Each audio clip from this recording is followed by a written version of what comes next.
bien, hermanos, sigamos adelante. Al principio de nuestro estudio de Apocalipsis debemos resolver algo. ¿Cuál es el método de interpretación que vamos a utilizar para interpretar este libro? Quiero presentarles los 4 métodos principales. Aquí los tenemos y usted puede apreciar. Tenemos el pretérito. Ah, esa palabra es una palabra de latín que significa el pasado. Según lo que tengo anotado aquí, es un registro histórico de la iglesia o de la obra de Dios en el primer siglo.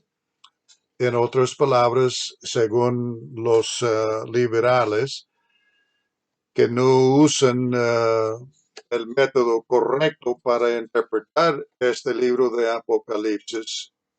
Todo es una cosa histórica del pasado. Número 2 es la palabra histórica, historicista, y que es la historia de la iglesia hasta el día de hoy. En otras palabras, esas personas, según este método de interpretación, creen que el libro de Apocalipsis solo es una historia de la iglesia desde el primer siglo hasta el día de hoy. Bueno, hay mucha información que tienen que ignorar. Por ejemplo, toda la profecía. También tenemos la palabra idealista, el método de interpretación de Apocalipsis. Idealista significa sencillamente que presenta un retrato del conflicto continuo que existe entre el bien y el mal. Aquí lo tengo anotado. Lo voy a poner aquí para que ustedes puedan apreciarlo. Y la cosa es que ha habido siempre desde el huerto de Edén un conflicto entre el bien y el mal. Satanás, cuando rebeló contra el Señor, el arcángel que fue, él comenzó una batalla contra Dios y esa batalla ha continuado durante todos los siglos hasta el día de hoy también. Pero hermanos, según ese método no hay historia ni profecía, y la falta de profecía sí es un gran problema. Ahora, el último método de interpretación sería futurista, o se puede decir la interpretación normal. Según vemos aquí, el libro es un libro de historia y de profecía. Ahora es muy importante todo eso. Debemos reconocer que si interpretamos bien la escritura, todo va a resultar entendible, pero si no, entonces vamos a tener un montón de preguntas no contestadas y bueno, no tendremos cosa normal, etcétera. Ahora, debemos recordar algo, ¿ok? Si podemos resolver el problema de los símbolos por comparar versículos o pasajes o libros con libros, es una cosa. Si el simbolismo es una cosa normal, ¿por qué darle otro significado? Ah, por ejemplo, una espada de 2 filos es espada de 2 filos, pero según lo que vemos en otros pasajes, la lengua del Señor, la palabra del Señor es como una espada de dos filos. Ahora, el Señor creó, Él hizo la creación por la palabra de su boca, pero también va a destruir y reformar el mundo con la palabra de su boca. Ahora, nosotros no debemos siempre estar buscando una explicación, una interpretación no literal o normal. Debemos, hermanos, sencillamente, si tiene sentido común, mejor que así sea. ¿Ok? Ah, ese es un problema para algunas personas, pero no debe ser problema para nosotros. Ahora, voy a darles otra información. Este libro es un libro profético. Es la revelación de Jesucristo, pero da también, revela información sobre varios temas. Los voy a pasar ligeramente. Primero, revela el fin de la historia humana. Al llegar al final de Apocalipsis, veremos que la historia humana y las cosas en este mundo y entre los seres humanos ha cambiado totalmente. Número dos, la organización política, especialmente humana y satánica, también va a acabarse. ¿Ok?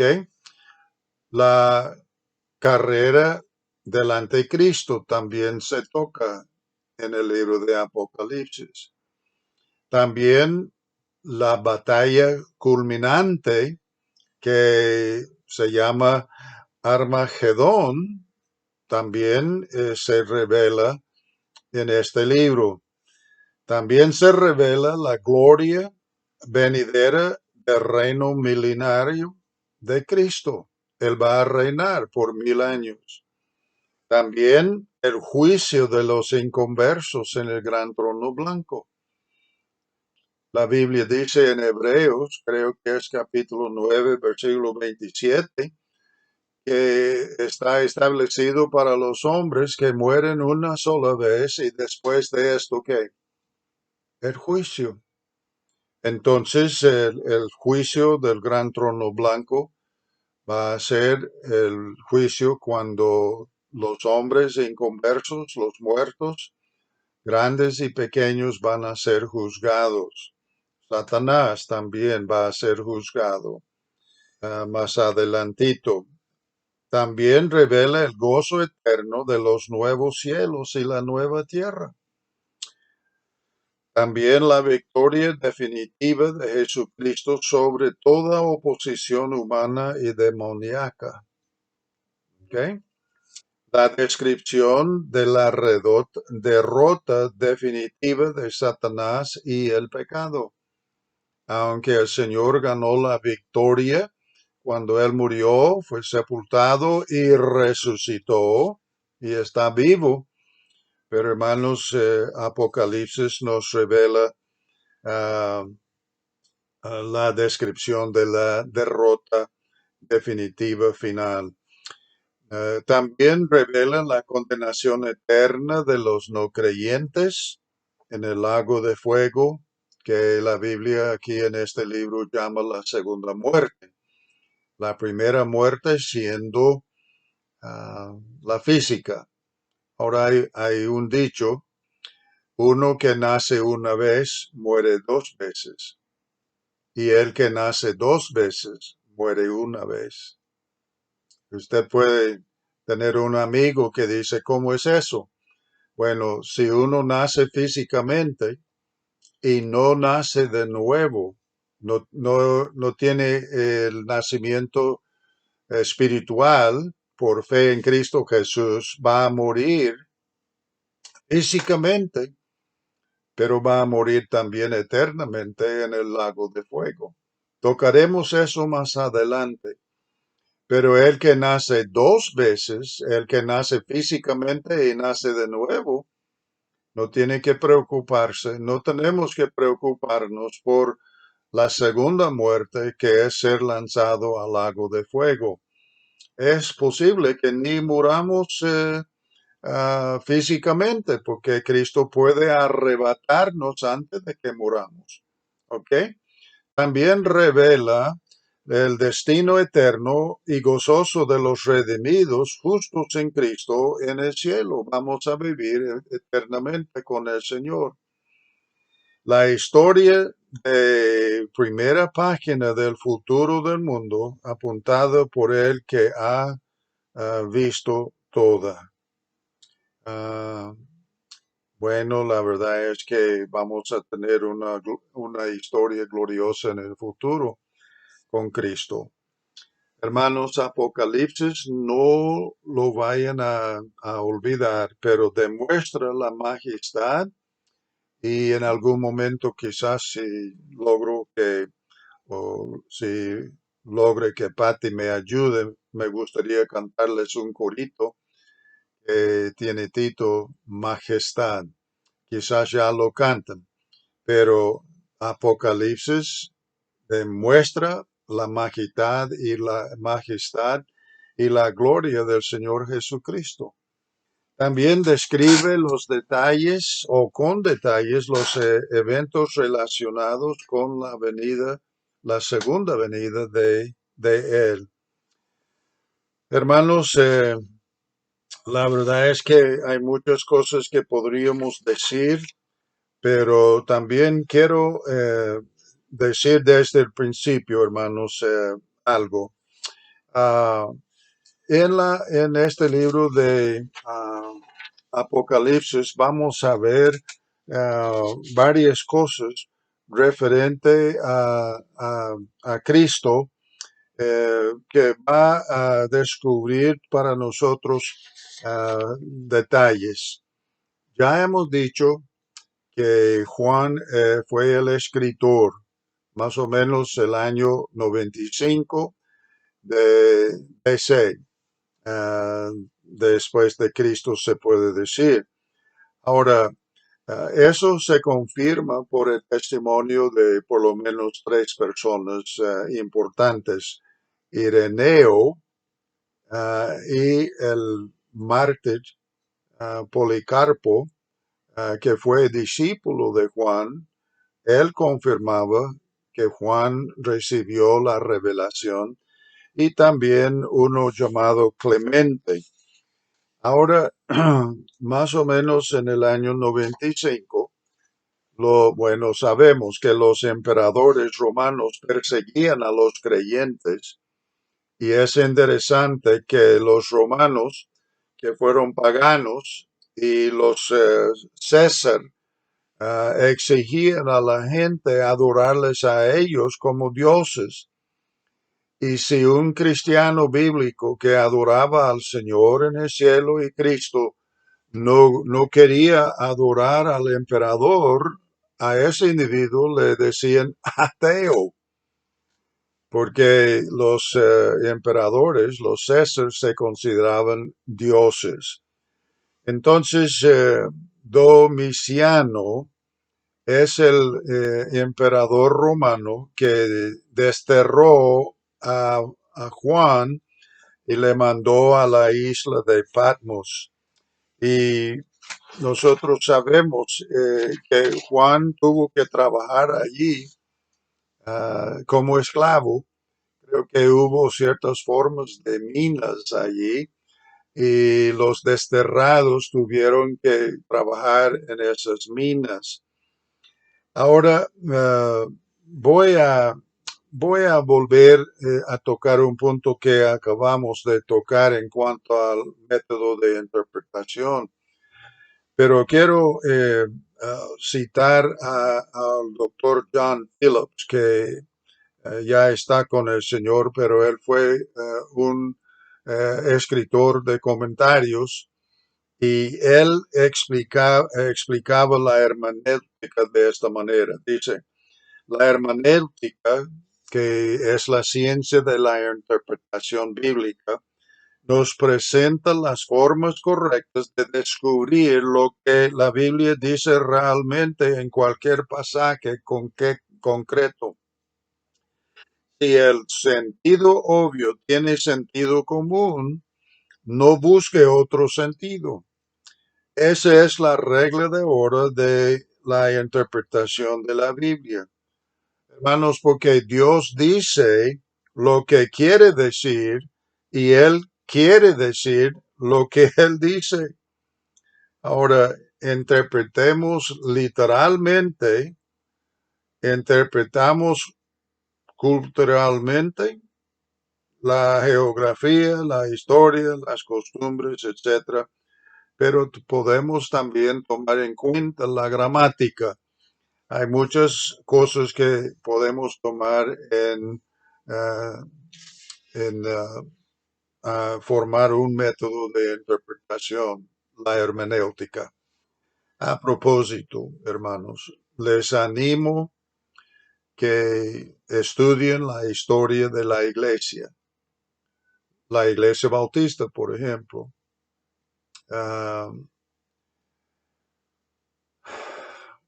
estudien no solo la historia, estudien la hermenéutica. Ese es un curso de la ciencia de la interpretación bíblica.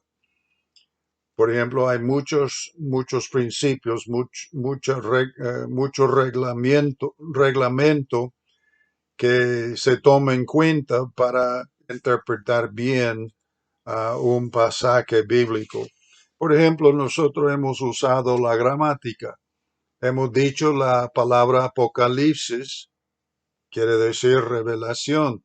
¿Por qué? Porque así es el significado en el idioma original.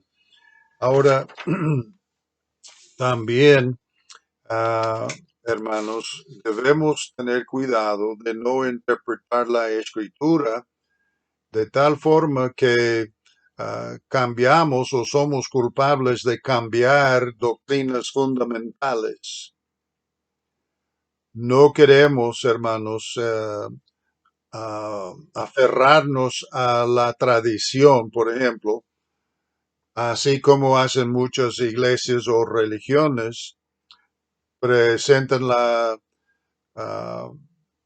la tradición, aunque la tradición contradice a veces la Biblia. Tocaremos algunos puntos.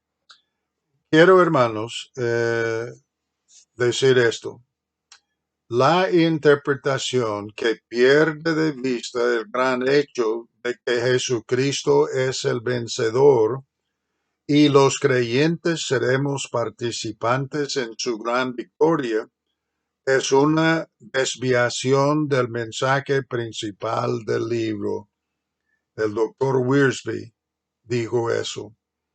Hermanos, no debemos olvidar, no debemos perder de vista el hecho de que Cristo es el vencedor.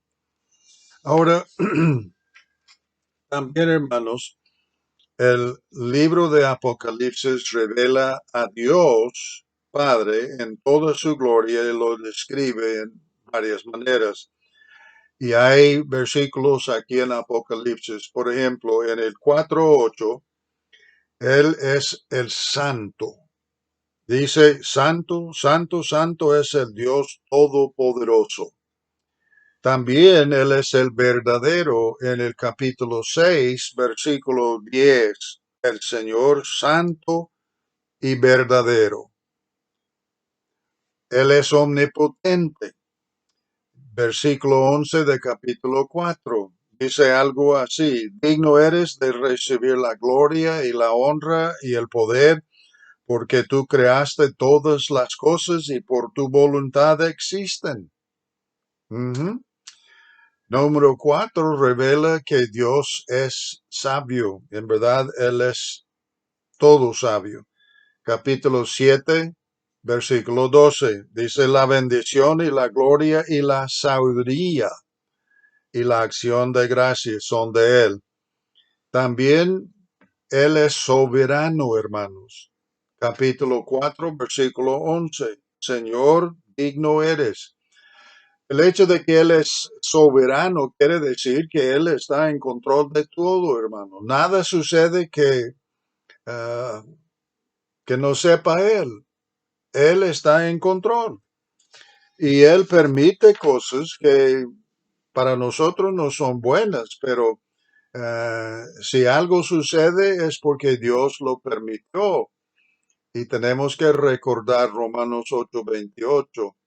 Todas las cosas, dice Pablo, nos ayuden a bien. No dice todas las cosas son buenas, pero todas las cosas, inclusive las malas, nos pueden ayudar a bien.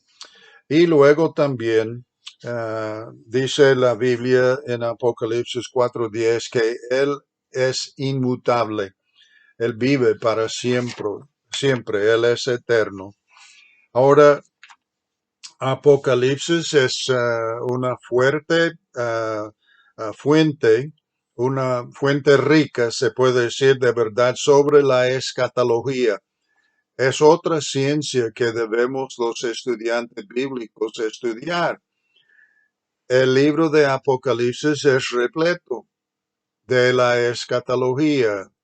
Y usted dice, hermano, la palabra que quiere decir es el estudio de las últimas cosas. El libro ofrece muchos detalles sobre los postreros tiempos que cualquier otro, bueno, más en verdad, que cualquier otro libro de las Escrituras. Por ejemplo, describe la victoria final de Cristo sobre Satanás. Eso en el futuro. También reseña el establecimiento del postrer sistema del mundo y relata información sobre la carrera de más poderoso dictador en la historia humana, el que será el último anticristo. En otras palabras, Adán y Eva por pecar perdieron el paraíso. Entró la maldición, entró las enfermedades, la muerte, el odio, tantas otras cosas. Perdieron el paraíso. Si no fuera por el pecado de ellos y otros, nosotros no tendríamos que enfrentarnos con tantos problemas. Pero hermanos, Cristo tiene título, Él tiene escritura titular y Él va y recibe la nueva tierra. La maldición va a eliminarse. Hermanos, todo va a ser mejor que como antes, mejor como antes. Y también nos revela muchas otras cosas, como por ejemplo el juicio. Ha habido varios juicios. La muerte de Cristo en el Calvario fue el juicio de nuestros pecados. Y va a haber ¿cómo se llama? El tribunal de Cristo, etcétera. Ahora, voy a mencionar y otra vez tendrán que prestar atención. No voy a hablar muy rápidamente, pero quiero, hermanos, darles algunas cosas que se revelen en cuanto al Señor Jesucristo. Coca-Cola de dieta y sin cafeína, pero el libro de Apocalipsis nos revela varias cosas en cuanto al Señor Jesucristo. Número 1, versículo 5 de capítulo 1, Él es el testigo fiel.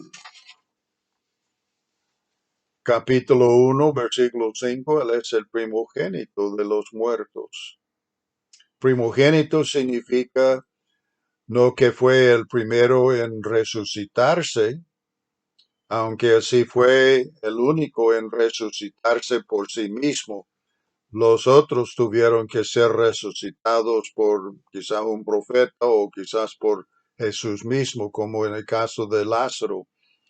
Pero en el versículo 5 también dice que Él es el primogénito de los muertos. Número 3, en el versículo 5 también dice que Él es el soberano de los reyes de la tierra. Hay reyes poderosos, pero Él es soberano sobre todos. Todos los que han vivido y todos los que viven, y si Él no viene luego, sobre los que viven después de ahora. Dice también en el versículo 8 de capítulo 1 que Él es Alfa y Omega. Es interesante eso.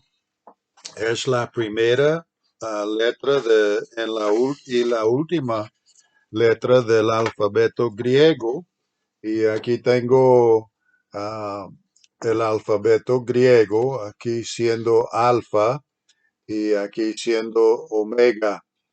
Y hermanos, valdría la pena si hay alguien que puede enseñarles griego, por lo menos una cosa básica, como la Biblia, el Nuevo Testamento se escribió en griego y un poquito en arameo, pero más en griego, etc. El Antiguo Testamento, claro, se escribió en hebreo. Ah, yo solo tuve 2 años de estudio, perdóname un momentito, pero voy a sacar este libro. Aquí, creo, eh, es un Nuevo Testamento griego. Esta copia es lo que llamamos el Nuevo Testamento texto recibido. Es el texto del cual fue traducido la Biblia en inglés de Rey Jaime o King James y también en 1609 la Biblia en español, Reina Valera. Entonces, es una traducción de este texto griego. Vale la pena saber algo de los dos idiomas. Yo casi nada sé del hebreo, pero puedo ver una palabra griega y especialmente en la concordancia o en el diccionario y entender un poquito. Ah, yo conozco a hombres que pueden leer y hablar griego como nosotros hablamos inglés o español. Pero hermanos, Cristo es alfa y omega, primero y fin, o el último. En el versículo 17 de capítulo 1, él dice sencillamente, yo soy el primero y el postrero. También versículo 18 de capítulo 1, el que vivo. Él es el yo soy. ¿Ok? Luego, el que tiene las 7 estrellas en su diestra. Y vamos a ver cómo son o qué son las 7 estrellas en los candeleros. Voy a adelantarme. El que tiene la espada aguda de 2 filos. Capítulo 2, versículo 12. La espada de 2 filos. El Hijo de Dios. Capítulo 2, versículo 18. El que tiene ojos como llama de fuego y pies semejante al bronce bruñido, versículo 18 del mismo capítulo 2. También el que tiene los 7 espíritus de Dios y las 7 estrellas. Una explicación. El número 7 es el número que se usa para lo cumplido. Por ejemplo, 7 días se cumplió la obra de creación. Tenemos quizás 7 siglos, 3 hasta la venida de Cristo, naciendo en el pesebre y tenemos 2000 ahora. Y el milenio va a ser el séptimo siglo. Ahora, el número 7, cuando habla de los 7 espíritus, está hablando de la plenitud del Espíritu Santo. Solo hay un Espíritu Santo, pero Él es igual a Dios, Padre e Hijo. Él ese espíritu que en toda su plenitud, ¿ok? Y también aquí habla de 7 estrellas, allí está hablando de los pastores, los mensajeros en el capítulo 3, versículo 1. También dice de Cristo Él es santo y el verdadero. 3, capítulo 3, versículo 7. El que tiene la llave de David, el que abre y ninguno cierra y cierra y ninguno abre. El Señor tiene esas llaves. 3, versículo 7. El amén, el testigo fiel y verdadero. 3, versículo 14. El principio de la creación de Dios. Eso no quiere decir que Él fue la primera cosa creada. Los falsos testigos dicen, mal interpretan y mal citan un versículo que dice que por Él fueron creados todas las cosas. Ellos lo han cambiado para que diga, y Él creyó a todas las otras cosas. No, Él creyó todas las cosas. ¿Ok? Él es el león de la tribu de Judá, no cordero, viene como león. La raíz de David, descendiente de David, el Cordero de Dios. Y en Apocalipsis se usa muchas veces y son demasiados versículos para que yo diga todos, pero en el capítulo 5, versículo 6, y la última vez fue el 22, versículo 1. Él es el Señor santo y verdadero, capítulo 6, versículo 10. El llamado fiel y verdadero, 19:11. La palabra de Dios, 19:13.